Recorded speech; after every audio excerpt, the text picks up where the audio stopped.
Seorang munafik di zaman Nabiullah Musa alaihi salatu wassalam, Qissatu As-Samiri. Siapa Samiri itu? Sebelum kita masuk pada kisahnya Samiri yang membuat patung seperti anak sapi yang kemudian disembah oleh Bani Israel, saya akan urut dulu kisahnya. Di dalam Al-Quran Allah subhanahu wa ta'ala berfirman, wa idh faraqna bikumul bahra fa'anjaynakum wa aghraqna ala fir'auna wa antum tanzurun. Dan ingatlah ketika kami belah lautan untukmu, lalu kami selamatkan dirimu dan kami tenggelamkan Fir'aun dan para pengikutnya sementara kalian menyaksikan dengan mata-mata kalian sendiri. Nabi Musa alaihi salatu wassalam ketika menyelamatkan Bani Israel dari perbudakan Fir'aun, maka Musa berhasil menyeberangkan Bani Israel dari Mesir mengarah ke Palestina melalui Laut Merah.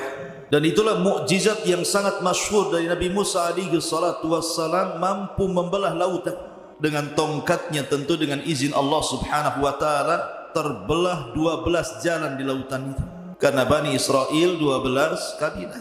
Ketika kemudian betul-betul mereka dikejar Fir'aun dan mereka sudah sampai di ujung lautan, sementara Fir'aun itu masih di tengah lautan, disangkanya itu jalan biasa, bukan lautan yang terbelah. Ketika betul-betul Fir'aun dan pasukannya di tengah-tengah lautan, maka Musa alaihi salatu wassalam ketika itu berada di sampingnya malakul Jibril, malaikat Jibril yang membentuk seperti manusia, menggunakan pakaian putih, kuda putih, serba putih. Maka kata Jibril, tunggu dulu, biar betul-betul dia sampai di tengah dan semua pasukannya juga sampai di tengah. Baru ketika betul-betul ada di tengah, kata Jibril, sekaranglah kau pukulkan tongkatmu itu. Maka Musa memukulkan tongkat, tiba-tiba lautan menyatu, maka Fir'aun pun ditenggelamkan Allah subhanahu wa ta'ala di Laut Merah ini. Dan Allah abadikan jasadnya, artinya ditemukan jasadnya.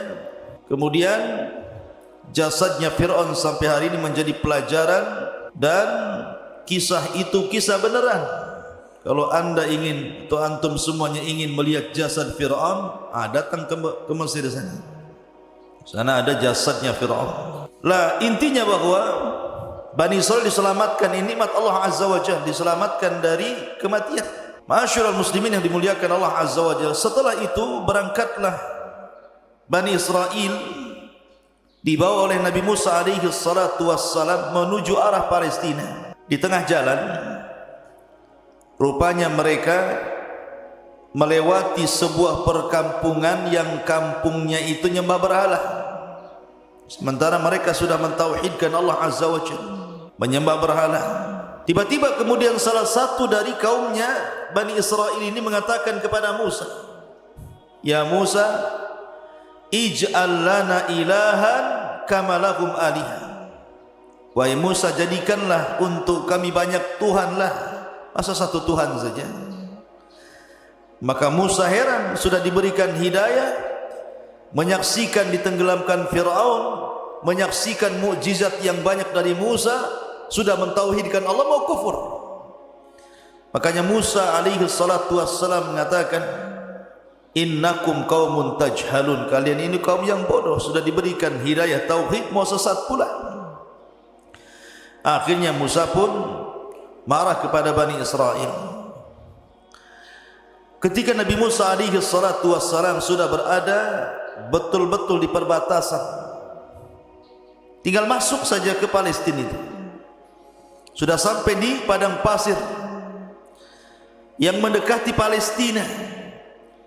Rupanya tidak bisa masuk ke Palestina. Kenapa demikian? Karena memang bumi yang disucikan itu di Palestina itu sudah dikuasai orang lain, di mana tidak mungkin Musa alaihi salatu wassalam membawa Bani Israel ke dalam Ardul Muqaddasah, bumi yang disucikan Palestina itu, kecuali harus berperang melawan sebuah kaum yang disebut dengan jababirin minal amalikah. Kaum Jababir dari Amalikah, dari kaum Amalikah itu yang menempati Ardul Muqaddasah, negeri Palestina. Jadi siapa yang menempati sebuah kaum Jababirin dari kabilah Amalikah, di situ sudah duluan menempati Baitul Maqdis. Maka kemudian Musa alaihi salatu wasallam diperintahkan untuk jihad. Jihad pertama kali. Sebelumnya Bani Israel tidak pernah perang. Kalian harus siap-siap perang, bertempur, merebut Baitul Maqdis dari Amalikah. Bahkan Yusha ibn Nun yang ketika itu sangat dipercaya Nabi Musa alaihi salatu wasallam, yang menemani Musa saat pergi mencari Khidir adalah Yusha ibn Nun, pembantunya. Yusha ibn Nun mengatakan, ya qaumi dkhulu alaihim min babil Madinah kama amarakum yansurkumullahu fala ghaliba lakum. Wahai kaumku, masuklah kalian dari pintu depan, pintu kota, dan kalau seandainya kalian akan perang, maka Allah subhanahu wa ta'ala akan memberikan kemenangan dan tidak terjadi kekalahan kepada kalian. Tapi Bani Israel ini ketakutan, pengecut, tidak mau perang, takut mati. Akhirnya kemudian mereka mengatakan, lan nadkhulaha abada madamu fiha. Selama orang Amalikah itu masih ada di situ, kemudian kami harus perang melawan Amalikah, kami tidak akan masuk ke situ.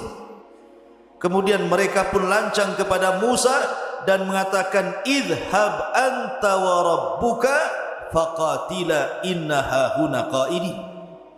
Musa, kalau engkau ingin perang, sono berangkat sendiri, ajak Tuhanmu perang berdua, kami nonton di sini siapa yang kalah siapa yang menang. Kurang ajar tidak? Ya. Asal sama nabinya bilang begitu. Kalau kau mau perang, pergi sana sendiri katanya. Ajak Tuhan, perang berdua sana katanya. Kami enggak mau di sini. Karena mereka menolak, tidak mau perang, tidak mau berjihad, tidak mau mengambil Baitul Maqdis. Ini pula yang menyebabkan Allah subhanahu wa ta'ala mengazab Bani Israel. Dengan cara apa? Akhirnya mereka tidak bisa keluar dari negeri itu, tersesat di padang pasir, tersesat di sebuah negeri yang disebut Ardut Tih namanya, negeri Tih, sebuah padang pasir kering kelontang, tidak ada tanaman, tidak ada tumbuhan, tidak ada air, tidak ada apapun, padang pasir, panas luar biasa. Diazab oleh Allah subhanahu wa ta'ala, tidak bisa keluar dari situ. Pergi kemana saja ujung-ujungnya ke situ juga. Kayak orang melinglung, kayak orang bingung. Lebih-lebih kemudian padang pasir itu saya katakan tadi, tidak ada tumbuhan, tidak ada tanaman, tidak ada pepohonan, tidak ada burung, tidak ada apapun. Betul-betul kering kelontang, panas terik luar biasa. Mereka tidak bisa keluar dari situ. Tersiksa hidup mereka. Itulah disebut dengan Tih. Berapa puluh tahun mereka diuji oleh Allah. Fa innaha muharramatun alaihim arba'ina sanatan yatihuna fil ardi fala ta'sa 'alal qaumil fasiqin.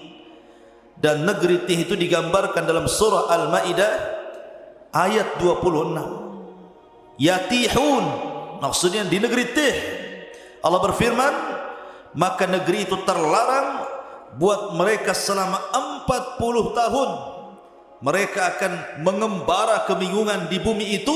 Maka janganlah engkau wahai Musa bersedih hati memikirkan nasib orang-orang fasik itu. Biarkan saja mereka kebingungan seperti itu. Diajak perang tak mau. Ya. Akhirnya Allah uji mereka dengan diletakkan di bumi Tih, bumi kebingungan. Ma'asyiral muslimin, ikhwan akhwat yang dimuliakan Allah Azza wa Jalla, ketika mereka tidak bisa keluar dari situ, terpaksalah mereka tinggal di situ dengan panas terik yang luar biasa, dengan kelaparan karena susah cari makanan. Apa yang mau dicari makanan? Binatang buruan pun tidak ada, dedaunan yang akan dimakan pun tidak ada, apalagi buah-buahan. Namanya padang pasir kerang kelontang, apa yang mau dimakan? Masa makan pasir? Tak mungkin. Akhirnya kemudian ketika mereka lapar, mereka datang kepada Musa alaihi salatu wassalam. Ya Musa, kami lapar, kami pengen makan.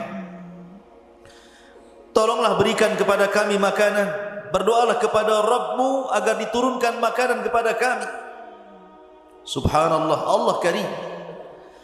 Nabi Musa alaihi salatu wassalam walaupun melihat Bani Israel sudah kurang ajar, su'ul adab namanya kepada nabinya, tetap saja Musa itu sabar. Laqad udhiya katsiran fasabara.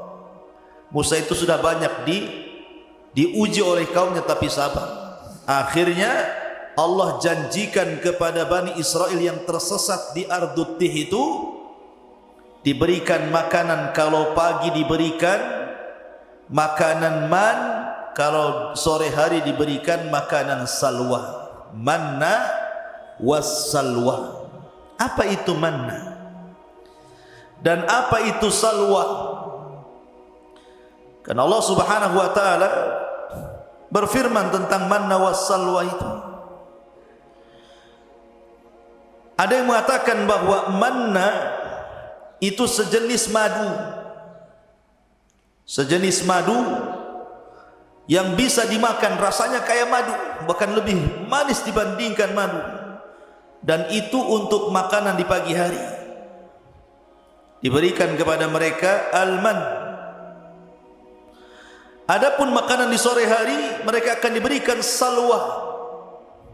Salwa itu sejenis burung, daging burung, kemudian diletakkan di tempat yang tinggi, tinggal diambil saja. Subhanallah ikhwan. Makanan pagi dan makanan sore itu, ketika terbit dan ketika tenggelam matahari itu, Allah mudahkan semuanya.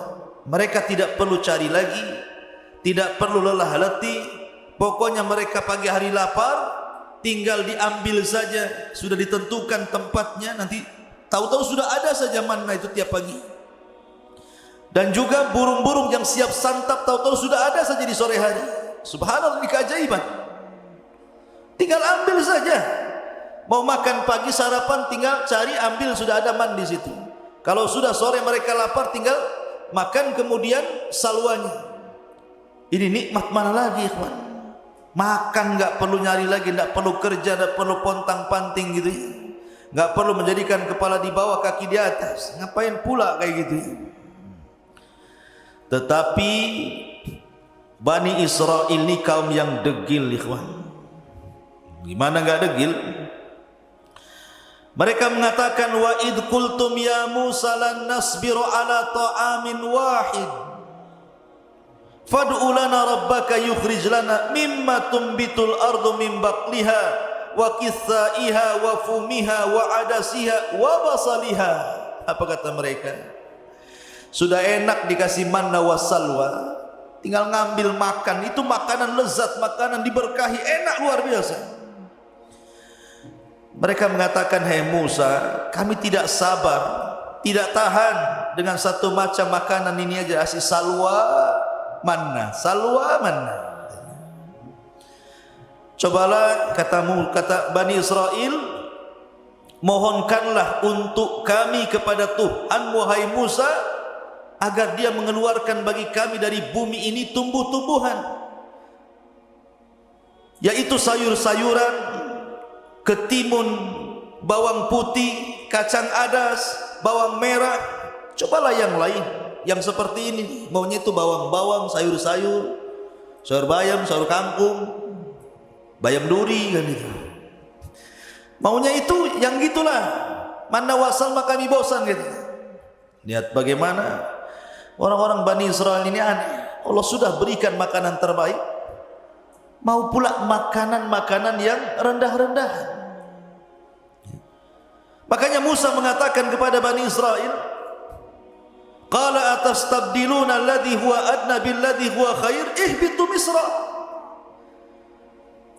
Kata Musa alaihi salatu wassalam, kenapa kalian mengganti makanan baik dengan makanan yang rendah?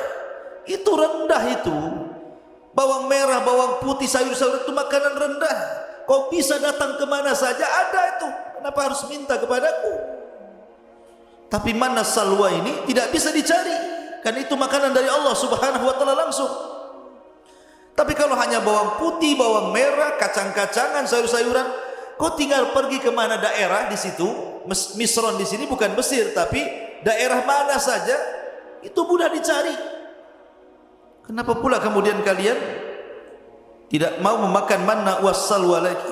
Ihbitu Misran fa inna lakum ma sa'altum. Pergilah kau ke sebuah desa atau kota atau daerah, pasti kamu akan memperoleh apa yang kalian minta. Sebab ini Allah mengatakan, dzuribat alaihimudz dzillatu wal maskanatu wa ba'u bi ghadabin minallah. Maka ditimpakanlah kepada mereka nista dan kehinaan, serta mereka mendapatkan kemurkaan dari Allah subhanahu wa ta'ala. Ketika mereka kehausan, mereka datang kepada Musa, ya Musa, kami haus, air sedikit, ini rebutan banyak orang nih. Maka Allah subhanahu wa ta'ala firmankan, wa idistasqa Musa liqaumihi faqul nadrib bi asaqal hajar fanfajarat min husnata asyrata ainan. Dan ingatlah ketika Musa memohon air untuk kaumnya, lalu kami berfirman, pukulkanlah tongkatmu pada batu itu, niscaya akan memancarkan padanya 12 mata air. Maka Musa pun kemudian memukulkan ke batu di padang pasir itu, keluar 12 sumur. Kenapa?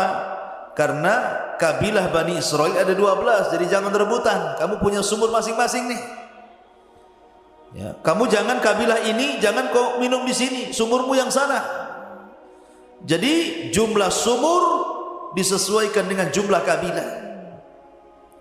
Kemudian mereka mengatakan, ya Musa, panas, ini padang pasir, nggak ada pohon untuk bernaung, kami hanya di tenda-tenda panas.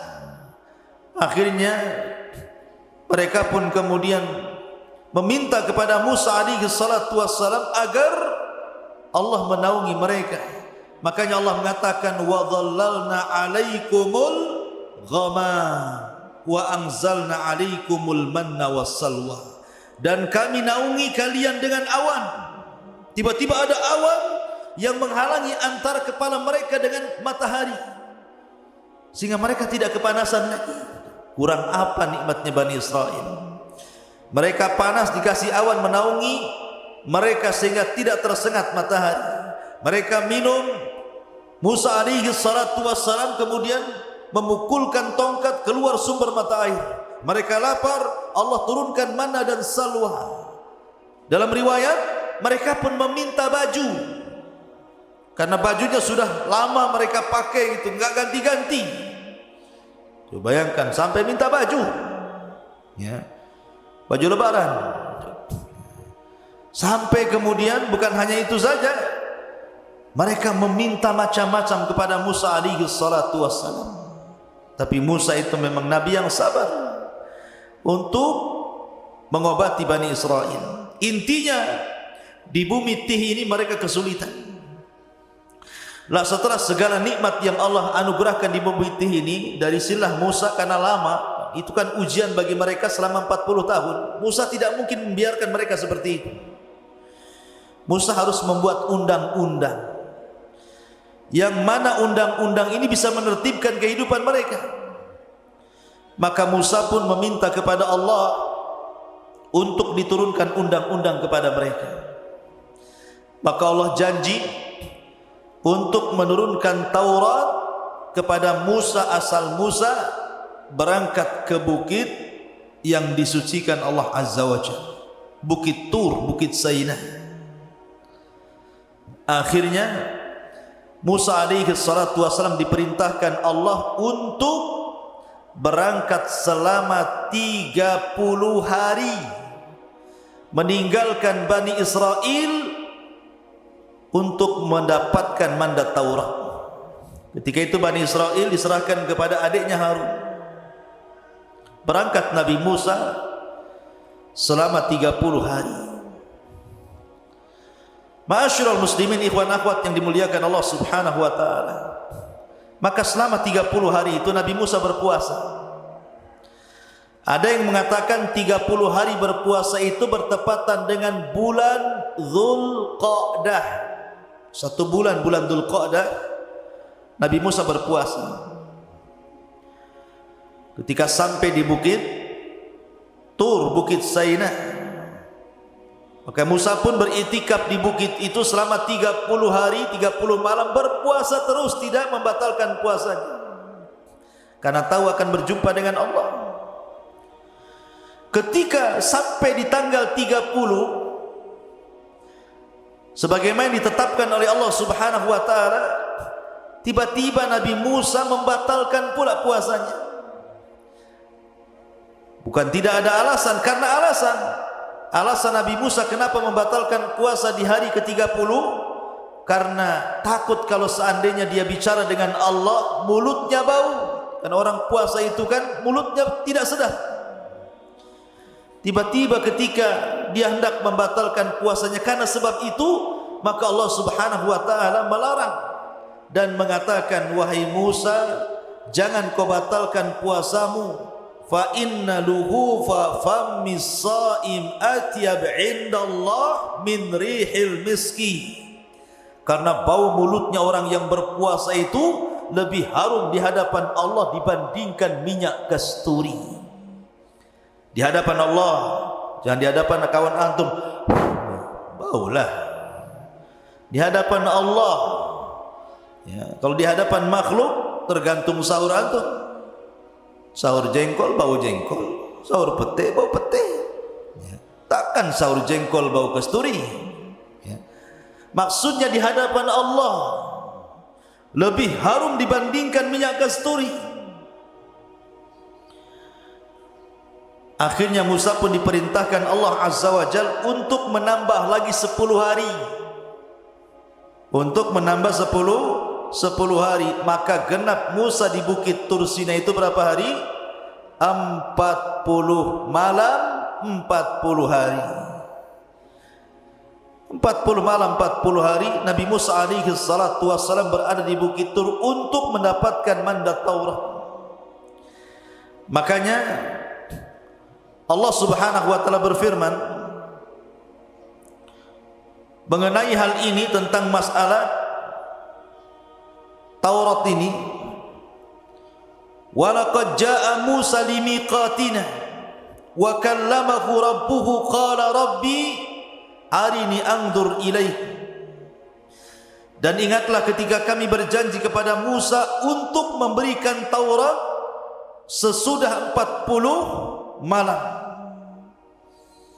Setelah 40 malam, wa wa'adna Musa 30 lailatan, awalnya kami janjikan kepada Musa 30 malam, wa atmamnaha bi asyrin, dan kami meminta untuk menyempurnakan dengan 10 malam lagi, berarti 40 malam. Fatamma miqatu rabbih 40 laila, maka sempurnalah pertemuan antara Musa dengan Rabbnya 40 lailatan, 40 malam. Maksudnya gini, yang 30 itu bulan Dzulqa'dah, yang 10 itu bulan Dzulhijjah. Berarti di malam ke-40 bertepatan dengan Idul Adha. Karena yang 30 hari bulan Dzulqa'dah, yang 10 hari 10 awal bulan Dzulhijjah. Berarti hari ke-40-nya ketika Taurat turun itu di Idul Adha. Idul Adha tanggal 10 Dzulhijjah, dan di sini pula Allah menyempurnakan Islam dengan menurunkan surat Al-Maidah al-yauma akmaltu lakum dinakum wa atmamtu alaikum ni'mati wa raditu lakumul Islam dinan. Pada hari ini kusempurnakan agamaku Islam, kusempurnakan nikmatku Islam, dan kuridhai Islam sebagai agama kalian. Maka setelah mendapatkan Taurat, tiba-tiba Musa alaihi salatu wassalam berkeinginan untuk ingin menatap Rabbnya, ingin melihat Rabbnya kayak apa yang selama ini selalu bicara di balik tabir, dan tabirnya Allah adalah cahaya. Pengen tahu kayak apa bentuknya, kayak apa wajahnya. Akhirnya Musa mengatakan, Rabbi arini anzur ilaik, ya Rabb, bisakah kau tampakkan dirimu kepadaku biar aku bisa melihatnya? Maka Allah Subhanahu wa taala mengatakan, lan tarani walakin dur ilal jabal fa in istaqarra makana fa sawfa tarani falamma tajalla rabbuhu lil jabali ja'alahu dakka wa kana Musa sa'iqa wa kharra Musa sa'iqa falamma afaqa qala subhanak tubtu ilaika wa ana awwalul mu'minin. Kata Allah Subhanahu wa taala, ya Musa, engkau enggak mampu melihatku. Bukan aku tidak bisa dilihat, matamu yang enggak sanggup melihatku, kata Allah. Akan tetapi kalau kau enggak yakin, lihatlah bukit yang penuh dengan batu itu, Bukit Tur Sina ini. Kalau aku menampakkan diriku kepada bukit itu dan bukit tidak bergerak dari tempatnya, kau akan melihatku. Tapi kalau sebaliknya, bukit itu hancur karena melihatku, maka selamanya kau tidak bisa melihatku. Falamma tajalla rabbuhu, ketika Rabbnya menampakkan diri lil jabali, kepada gunung, apa yang terjadi? Ja'alahu dakka, tiba-tiba gunung gempa, hancur, lebur, berantakan. Wa kharra Musa sa'iqa, Musa terpental kemudian pingsan. Tiba-tiba Musa mengatakan, tubtu ilaika, aku tobat kepadamu ya Rabb. Falamma afaq, ketika dia sadar dari pingsannya, tubtu ilaik, aku tobat kepadamu ya Rabb, wa ana awwalul mu'minin, aku beriman, tidak perlu kau tampakkan zatmu kepada aku. Ya. Dari sini menunjukkan bahwa Tuhan kita Allah tidak akan pernah terlihat di dunia. Kalau ada orang mimpi ketemu Allah, dustakan kemimpiannya. Oh, semalam saya bermimpi. Ya, ada apa? Ketemu Allah, dusta kau. Itu aja. Karena dulu ada di Batam ini, orang ngaku-ngaku bisa melihat Allah di air yang dalam baskom. Jadi ada ajaran sesat di Batam dulu.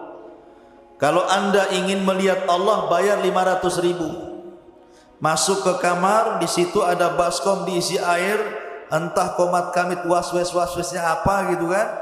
Kemudian suruh dilihat, kau lihat situ. Nanti kau akan melihat Allah di situ katanya. Ya sampai anjing mencret pun nengok gitu, mana bisa? Enggak mungkin dilihat Allah itu. Ya. Nengok aja air, nggak mungkin ada Allah. Allah tidak bisa dilihat. Jangan lagi kita. Nabi Musa alaihi salatu wassalam saja minta ditampakkan, Allah tidak sanggup. Gunung saja bisa hancur. Kalau seandainya Allah tampak dalam genangan itu, bisa hancur wajah kalian kan itu.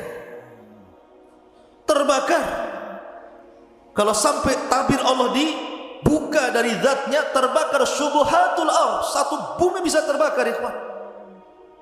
Mana pula kemudian sok-sokan bisa melihat Allah, penipu. Ya. Ma'asyiral muslimin yang dimuliakan Allah azza wa jalla. Nah, akhirnya kemudian Musa pun sebelum pulang diberitahu bahwa Samiri, ini kisahnya, bahwa Samiri 10 hari sudah berhasil menyesatkan Bani Israel. Allah Subhanahu wa taala mengatakan tentang kisah Samiri ini, wa ma'ajalaka an qaumika ya Musa, dan mengapa engkau datang lebih cepat dari kaum wahai Musa? Qala hum ulai ala athari wa ajiltu ilaika rabbi litarda. Dia Musa berkata, itu mereka sedang menyusulku. Aku akan segera datang kepadamu Tuhanku, karena engkau ingin dan karena aku ingin mendapatkan ridhamu. Kemudian qala fa inna qad fattanna qaumaka min ba'dika wa adallahumus samin. Dan Allah berfirman, sungguh kami telah menguji kaummu wahai Musa setelah engkau tinggalkan selama 40 malam, dan mereka telah tersesatkan oleh Samiri. Jadi begini, ketika Musa berangkat meninggalkan Bani Israel berapa hari tadi? 30 hari. Kemudian disempurnakan 10 hari menjadi 40 hari. Jadi dari 30 hari itu Samiri belum buat ulah tuh. Samiri buat ulah itu 10 hari ketika Nabi Musa menambah hari puasanya. Mereka sesat selama 10 hari. Bayangkan, hidayah itu milik Allah, ikhwan. Mereka mengikuti Musa bertahun-tahun, disesatkan dengan Samiri cuma 10 hari saja. Bagaimana cara menyesatkannya? Samiri ini terjadi khilaf para ulama, siapa Samiri. Ada yang mengatakan Samiri ini salah satu dari Bani Israel. Ada yang mengatakan Samiri itu artinya dia bukan dari Bani Israel, dia kaum Kibti, kaumnya Firaun, tapi mengikuti ajaran Musa. Pura-pura munafik, mengikuti ajaran Musa, kemudian ikut di belakang Nabi Musa. Lah ketika Musa menyeberangi lautan, ini Bani Israel ini mereka berat membawa emas-emas orang-orangnya Fir'aun. Jadi ada sebagian emas-emas itu diambil dari tetangga-tetangga mereka waktu di Mesir. Ada yang pinjam uang mereka kan berupa dinar emas gitu ya. Ada yang kemudian pinjam, ada yang kemudian bekerja dapat gaji duluan, kerjanya belum selesai. Pokoknya banyak. Intinya bahwa itu emas-emas itu tidak boleh dibawa karena bukan hak mereka. Maka mereka bertanya kepada Nabi Musa, bagaimana dengan emas-emas kami wahai Musa? Apakah ini halal untuk kami? Kata Musa, tidak halal. Emas-emas itu harus kalian buang di lautan ini. Jadi ketika mereka berjalan di lautan itu yang sudah jadi jalan, dibuanglah emas-emas itu sampai ke pinggir sana. Lah Samiri melihat ada buang emas banyak-banyak. Oh, ini emas banyak, kenapa pula dibuang-buang? Diambilnya, dikutipnya satu-satu, akhirnya dapatlah satu karung emas-emas yang dilempar-lempar itu. Kemudian setelah itu Samiri melihat ada orang berbaju putih, berkuda putih di samping Musa. Dan seolah-olah dia pula yang memberikan instruksi, kata orang putih begini maka Musa akan begini, kata orang putih begitu maka Musa akan begitu. Samiri kaget, kenapa Musa diperintahkan orang itu? Nah, dari sini Samiri curiga, karena memang itu jelmaan malaikat, utusan Allah Azza wa Jalla. Diperhatikan terus orang ini. Kemudian diperhatikan kudanya. Dan apabila kuda itu melangkah, bekas langkahnya itu, bekas pijakannya itu, tanahnya diambil sama dia. Diambil kemudian ditaruh di kresek, dibawa. Jadi ketika Nabi Musa alaihi salatu wassalam berangkat meninggalkan Bani Israel, kemudian digantikan oleh Nabi Allah Harun alaihi salatu wassalam, maka mulailah berulah Samiri selama 10 hari ini. Emas yang tadi dikutip itu oleh Samiri kemudian dibakar, kemudian dicetak, kemudian jadilah anak sapi, patung anak sapi yang membentuk Samiri. Kenapa anak sapi? Karena orang-orang Mesir itu menjadikan sapi itu Tuhan. Makanya orang-orang India sampai hari ini ada orang yang nyembah sapi itu. Jadi daerah-daerah tertentu di India itu, kalau ada sapi kemudian masuk ke pasar, makan kangkung, makan bayam, jangan diusir. Itu Tuhan lagi makan.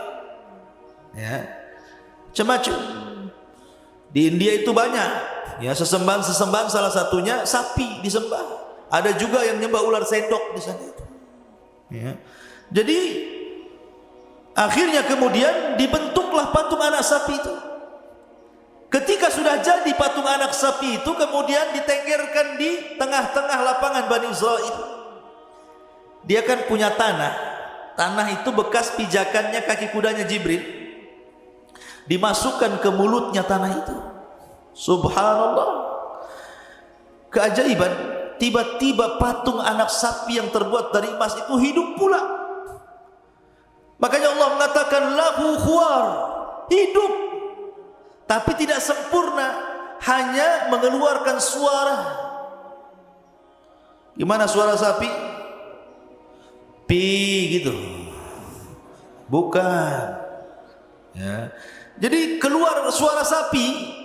Lah, Bani Israel ini kaget, kok bisa patung terbuat dari emas berbentuk anak sapi diingatkan kepada sembahan orang-orang Mesir tiba-tiba hidup.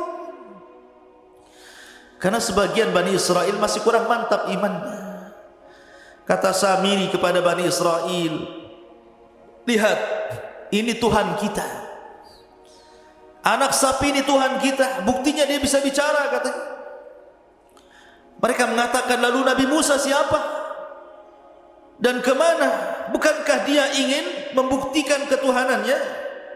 Kata Samiri, Musa salah.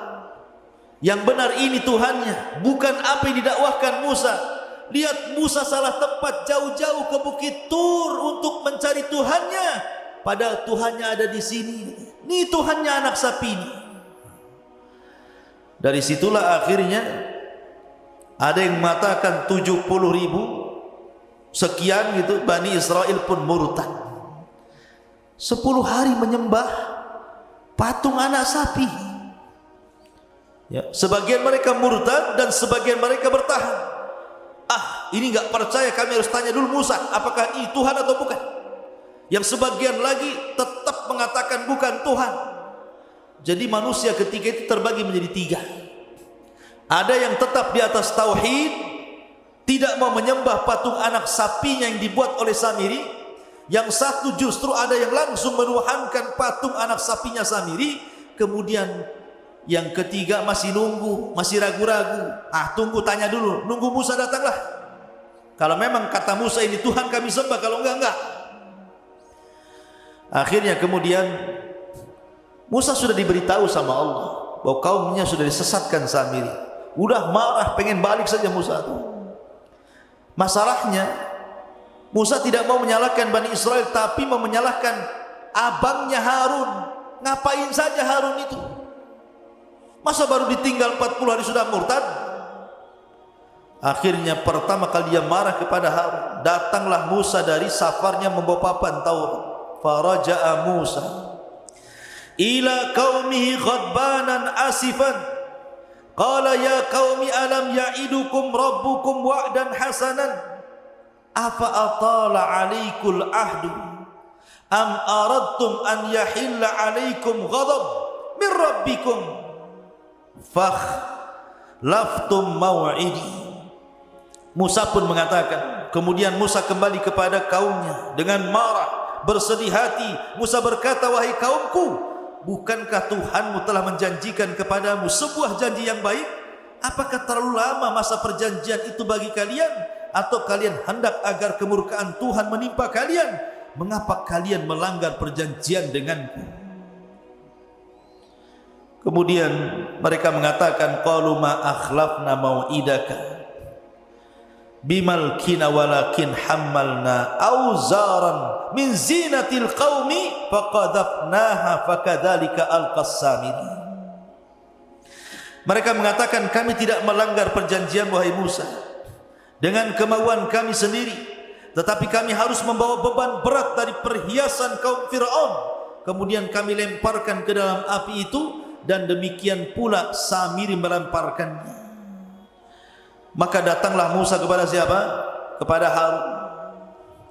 Ketika sampai saja depan Harun, langsung dijambak janggutnya, ditarik kepalanya. Gini nih, gitu, betul kan? Jadi dijambak rambutnya, ditarik janggutnya, begitu. Musa itu Harun abangnya, kakaknya. Saking marahnya, pegang kepala, pegang jenggot, ditarik ke depan. Apa katanya Musa alaihi salatu wassalam kepada Harun? Mereka mengatakan, kenapa kau sesatkan Bani Israel, kata Musa. Maka Harun ini kan orangnya lembut, beda dengan Musa. Makanya Bani Israel tidak takut dengan Harun, hanya takut dengan Musa. Makanya Harun mengatakan, ya ibna la ta'khud bi lihyati wala bi ra'si, inni khashitu an taqula farraqtu baina Bani Israel wa lam tarkub qawli. Harun mengatakan, wahai putra ibuku, maksudnya Musa, janganlah engkau pegang janggutku, jangan pula kau pegang kepalaku, lepaskan. Aku sungguh khawatir engkau akan berkata kepadaku, engkau telah memecah belah Bani Israel dan engkau tidak memelihara amanahku. Artinya aku sudah berusaha menarik mereka ke dalam tauhid, tapi mereka ngeyel, degil. Macam mana harus aku lakukan? Mereka hanya takut kepadamu dan tidak takut kepadaku. Akhirnya ketika datang Samiri, Samiri pula menyesatkan. Maka akhirnya dilepaslah Harun, kemudian mencari Samiri. Datangkan Samiri kepadaku. Maka datanglah Samiri, dihadapkan kepada Musa. Marah Musa. Kata Musa, qala fama khatbuka ya Samiri. Hei Samiri, apa yang mendorongmu melakukan seperti itu? Kenapa kau sesatkan Bani Israel? Kata Samiri, qala basartu bima lam yabsuru bi, faqabadtu qabdatan min atharir rasul fanabadtuha wa kadzalika sawwalat nafsi. Dengan entengnya Samiri mengatakan, aku mengetahui sesuatu yang tidak mereka ketahui, hai Musa, dan aku ambil segenggam tanah dari jejak Rasul, maksudnya Jibril, kakinya kudanya Jibril, lalu aku melemparkannya ke dalam api yang di situ sedang dicetak anak sapi Samiri. Demikianlah nafsuku yang memerintahkanku. Jadi ketika Musa, siapa atas perintah siapa kau lakukan itu, kata Musa, maka Samiri dengan tenang mengatakan, nafsuku yang memerintahkan. Subhanallah, dengan entengnya. Akhirnya kemudian Musa pun marah. Maka sebagai hukumannya, Nabi Musa alaihi salatu wasallam berdoa kepada Allah agar Samiri tidak boleh mendatangi manusia, dan manusia tidak mungkin mendatangi Samiri. Dia akan hidup sendiri selamanya.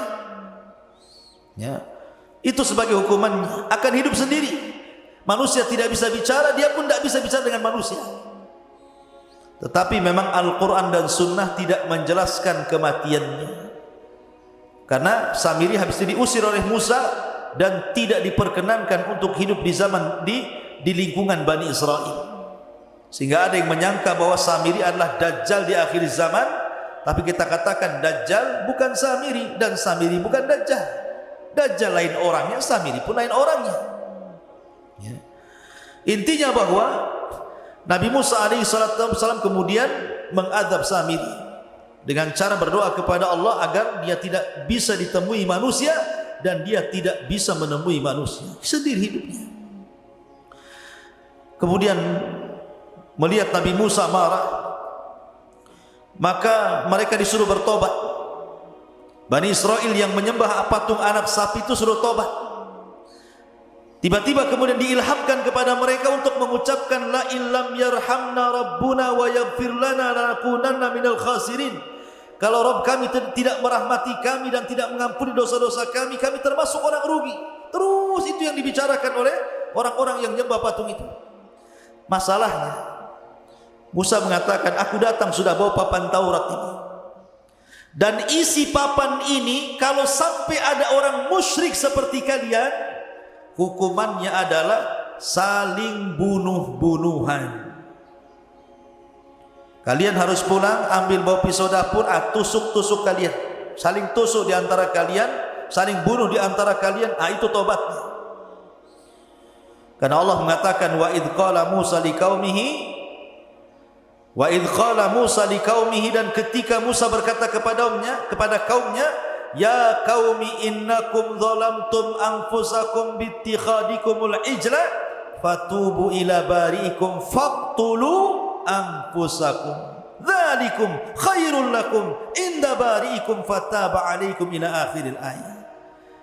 Wahai kaumku, karena kalian sudah menzalimi diri kalian menyembah patung anak sapi, tobat kalian. Tapi tobatnya faqtulu anfusakum, bunuh diri-diri di kalian. Mak, tobatnya ngeri. Kalau antum di dalam Islam, kalau orang datang ke dukun kemudian menyesal, tinggal balik syahadat, balik ke Islam. Ini tidak. Kalau orang sudah melakukan kesyirikan, maka cara tobatnya harus saling membunuh. Anda bawa pisau dapur, saya bawa gergaji, berperanglah sampai mati, sampai dua-duanya mati. Dan itu lebih baik. Sebab kalau mereka menolak untuk saling membunuh, mereka pun akan mati juga. Karena ketika mereka menolak untuk saling membunuh, maka mereka teringat dengan Nabi Musa. Musa pernah mengangkat bukit Tur, kemudian diletakkan di atas kepalanya. Tobat atau dilempar bukit ini. Kalau tidak tobat, mati juga kena gunung. Kalau tobat, mati juga, sama-sama mati. Masalahnya kalau tobat mati, mati syahid. Tapi kalau mati kena lempar gunung, mati sangit namanya. Enggak syahid kan itu, karena kena azab ya. Akhirnya mereka perang saling bunuh-bunuhan, dan itu lebih baik bagi mereka.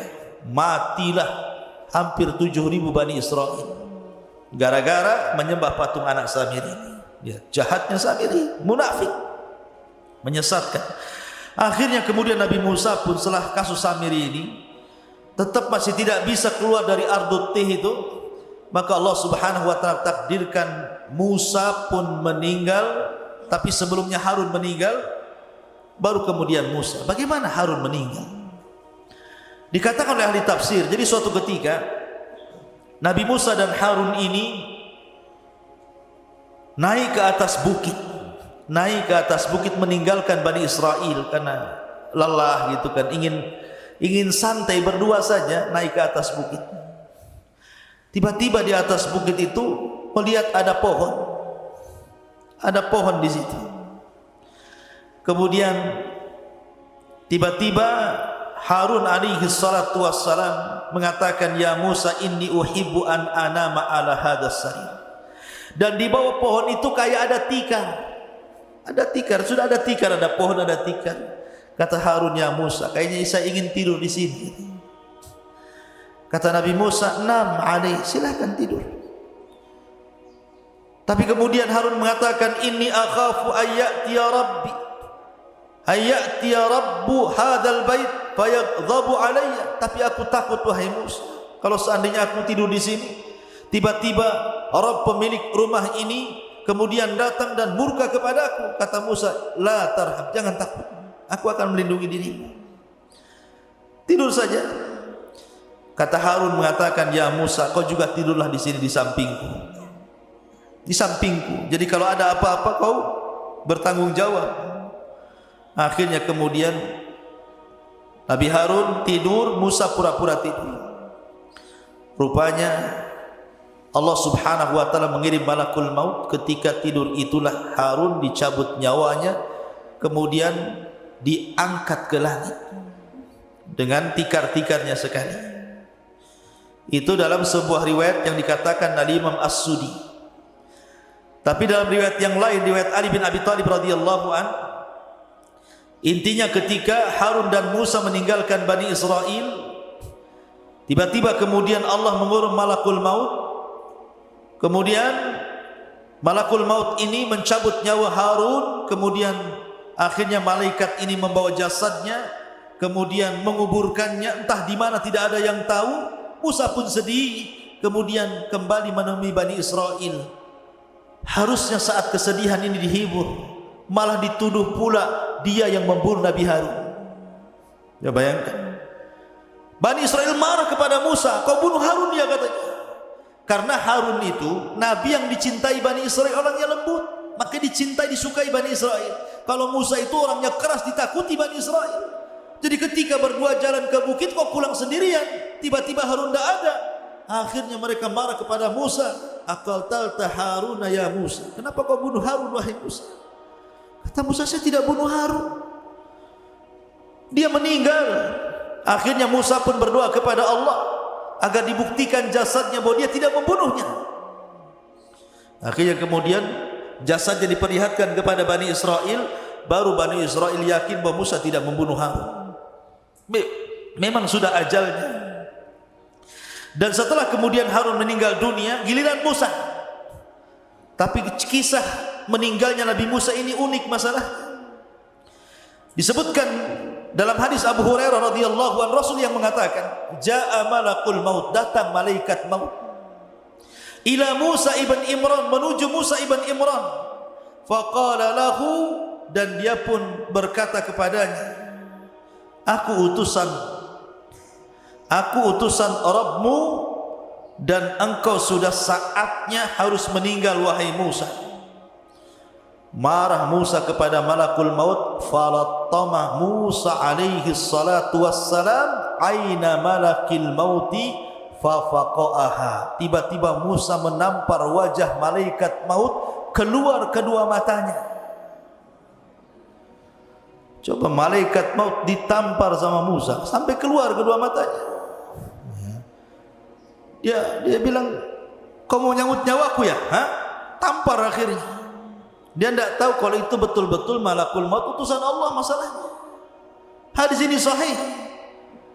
Maka akhirnya kemudian dikembalikan lagi kedua matanya, kemudian pergi lagi, terbang lagi menemui Allah Azza wa Jalla dan mengatakan, Ya Rabb, Musa tidak mau dicabut, malah aku pula ditampar dia gitu. Maka akhirnya Allah mengatakan, sudah berangkat lagi kau Musa, aku yang utus engkau. Katakan kepada Musa, saatnya dia meninggal. Usia dia sudah selesai. Maka faraja'a malakul maut, maka malakul maut kembali lagi menemui Musa alaihi salatu wassalam dan mengatakan innaka dan dia mengatakan kepada Musa, wahai Musa, sesungguhnya aku diutus oleh Allah Subhanahu wa taala untuk mencabut nyawamu. Akhirnya kemudian Musa pun karena ini tahu perintah Allah Subhanahu wa taala, maka dicabutlah nyawa Musa alaihi salatu wassalam, sementara Musa berada di negeri linglung, negeri Tih, tidak bisa keluar dari situ. Maka Harun dan Musa sama-sama meninggal di Ardut Tih ini. Lalu siapa yang meneruskan tongkat estafet dakwah Musa? Pembantunya yang kemudian menjadi nabi, namanya Yusa ibn Nun. Yusa ibn Nun yang diberikan mukjizat oleh Allah bisa menahan matahari. Bagaimana kisahnya? Jadi ketika kelompok-kelompok pengecut yang diajak perang itu sudah mati semuanya, generasi-generasi itu mati semuanya, datang generasi baru, anak-anak muda pemberani dipimpin Yusa bin Nun, baru mereka mau perang. Ketika itu mereka menyerbu orang-orang Amalika yang menguasai Al-Quds, Baitul Maqdis. Ketika kemudian peperangan hampir dimenangkan, tiba-tiba masuk di hari Jumat, sudah hampir tenggelam matahari, dan mereka dilarang tidak boleh perang hari Sabtu masalahnya, karena hari Sabtu bagi orang Yahudi itu hari yang diagungkan. Makanya nanti kita akan kisahkan tentang kisah Ashabus Sabti, orang yang diadab di hari Sabtu. Jadi matahari tinggal tenggelam. Ini kalau tenggelam di Jumat sore berarti sudah masuk Sabtu, sementara ini sudah mau menang. Akhirnya berfikirlah Yusa ibn Nun, maka dia menatap matahari dan mengatakan, inni ma'mur kama annaki ma'mur. Aku diperintahkan Allah sebagaimana kau juga diperintahkan Allah. Tolong jangan tertenggelam dulu sampai Allah menangkan perangnya. Maka matahari di situ saja tidak bisa tenggelam, sampai perang betul-betul menang baru kemudian tenggelam. Maka ini mukjizatnya Yusa ibn Nun, bisa menahan matahari. Kalau antum jangan pergi matahari, ya tetap saja matahari pergi. Atau antum yang pergi ke matahari, kemana? Ke Nagoya sana, ada matahari. Ya. Tapi bukan matahari di atas. Jadi Yusa ibn Nun yang kemudian berhasil menguasai Baitul Maqdis dan Bani Israel bisa masuk. Ya. Disitulah kisah bagaimana Samiri menyesatkan Bani Israel sampai kepada kisah Yusa ibn Nun, dan kisahnya panjang tentang masalah Bani Israel. Karena nanti ada masa-masa yang disebut dengan Ahdul Qudha. Ada masa-masa yang disebut dengan Ahdul Mulukul Awal. Ada namanya Ahdul Mulukul Thani. Dan begitu seterusnya, seperti Ahdul Qudha itu setelah wafatnya Yusha ibn Nun, maka Bani Israel terpecah menjadi beberapa kabilah itu. Ya. Tetapi mereka masih dipimpin oleh Nabi. Dan Nabi yang terakhir yang memimpin adalah Nabi Samuel. Itu Nabi yang terakhir memimpin. Tapi karena Bani Israel pusing, bosan dipimpin para Nabi, akhirnya kemudian minta dipimpin raja. Maka raja yang pertama yang dipilihkan Samuel atas izin Allah adalah rajanya Talut, yang kemudian melawan Jalut. Di antara tentara Talut ada Nabi Daud, masih kecil. Ketika melawan Jalut, Jalut ini kan orangnya besar, tentaranya banyak. Talut ini orangnya kecil tapi kuat, tentaranya sedikit. Hanya 314 orang sisa dari sekian ribu melawan ribuan tentara Jalut. Ketika sebelum perang, di masa itu kan ada sistem mubarazah. Orang kalau sebelum perang zaman dulu itu adu tanding dulu, mana jagoanmu, nih jagoan gua. Kemudian bertarung sampai mati. Akhirnya Jalut sendiri yang maju dan mengatakan, siapa yang bisa mengalahkan saya? Tentara Talut tidak ada yang berani. Siapa yang berani sama Jalut? Rupanya Nabi Daud pula yang masih kecil dari sekian pasukan, dialah pasukan yang paling kecil, yang paling muda. Berani pula Daud ini.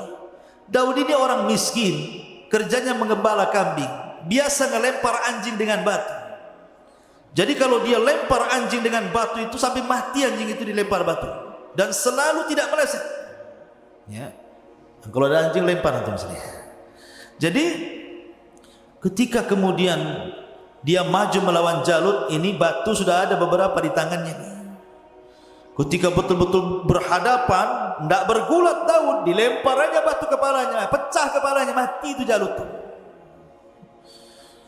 Ketika mati Jalut, dilempar batu kerikil sama Nabi Daud, maka pasukan Talut merasa bangga akhirnya karena pimpinannya sudah mati.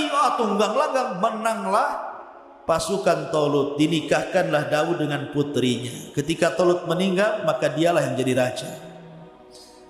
Kemudian Daud meninggal dunia, kemudian diwariskan kepada Sulaiman. Dia pula yang jadi raja.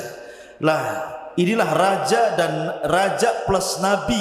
Itu cuma dua di Bani Israel, Nabi Daud dan juga Sulaiman. Dia raja plus nabi. Sulaiman juga raja plus nabi. Tapi setelah Sulaiman sudah kacau, sudah lain lagi. Banyak perselisihan Bani Israel yang akhirnya kemudian dihinakan Allah sampai dijajah oleh bangsa-bangsa. Terakhir mereka kemudian dibantai oleh tentara Bukhtun Nasr sampai diperbudak kembali sama seperti di zaman Firaun. Itu banyak kisahnya tentang masalah ini, nanti akan sampai juga sabarnya. Taib, ini diantara kisah tentang Samiri.